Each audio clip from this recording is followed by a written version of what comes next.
For many automotive enthusiasts, this was the beginning. Small die-cast cars called Hot Wheels. I had a massive collection of these, and one of my favorites to always send off jumps and loop-the-loops was this.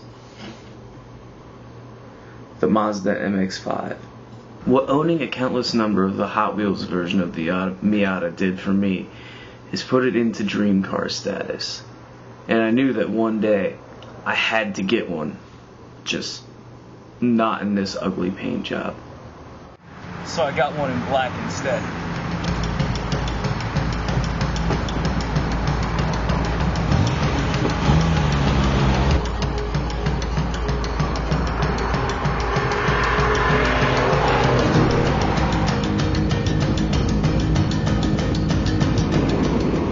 So what makes the Mazda MX-5 such a brilliant car? Well, everything. The engine, the gearbox, the handling, the style. But let's start with the engine.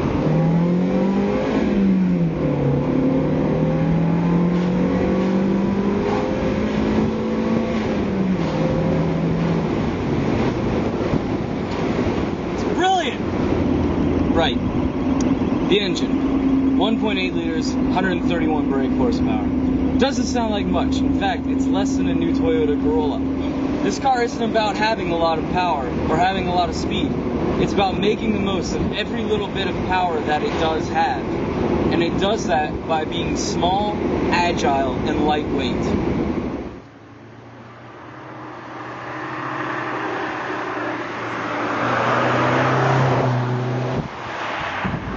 The engine is fantastic, and power is transmitted to the wheels through this delicious 5-speed short shift gearbox. Each gear change makes you just want to change again. I wish it had 15 gears so I could just change gear all afternoon. Unfortunately, it only has 5, and it does not have an overdrive, which does make highway driving a bit of a pain. What? The steering is brilliant. You can feel everything happening at the wheels. Each turn has meaning, whereas in some cars it just makes the car go a different direction. In this car,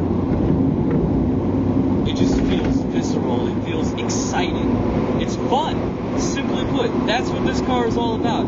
It's about having fun, and there's only one place to do it: the back road.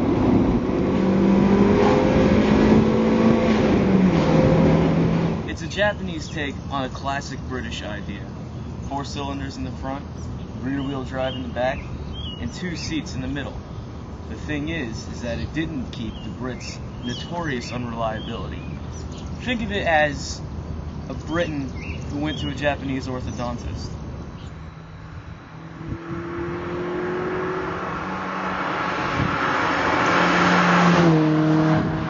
Back in '94, I was looking for a Miata, and I thought, what better place to find a Miata that's used than to talk to the Greater Cincinnati Miata Club. They really weren't a help, but they kind of, helped me push me in the right direction. And once I got the car, I bought a '92.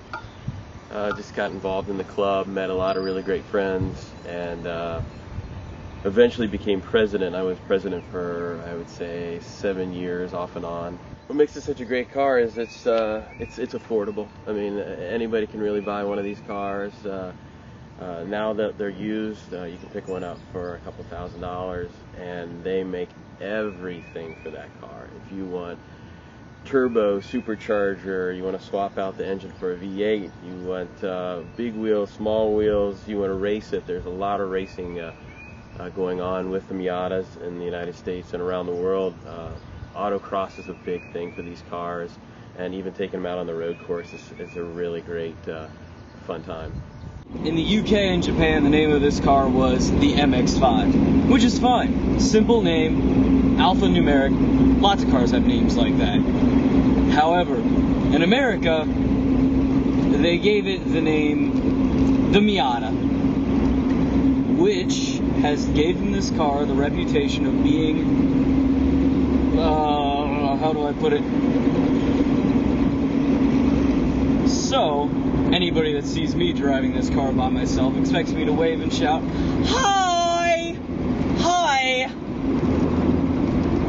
But at the same time, it's just so brilliant, I couldn't care less.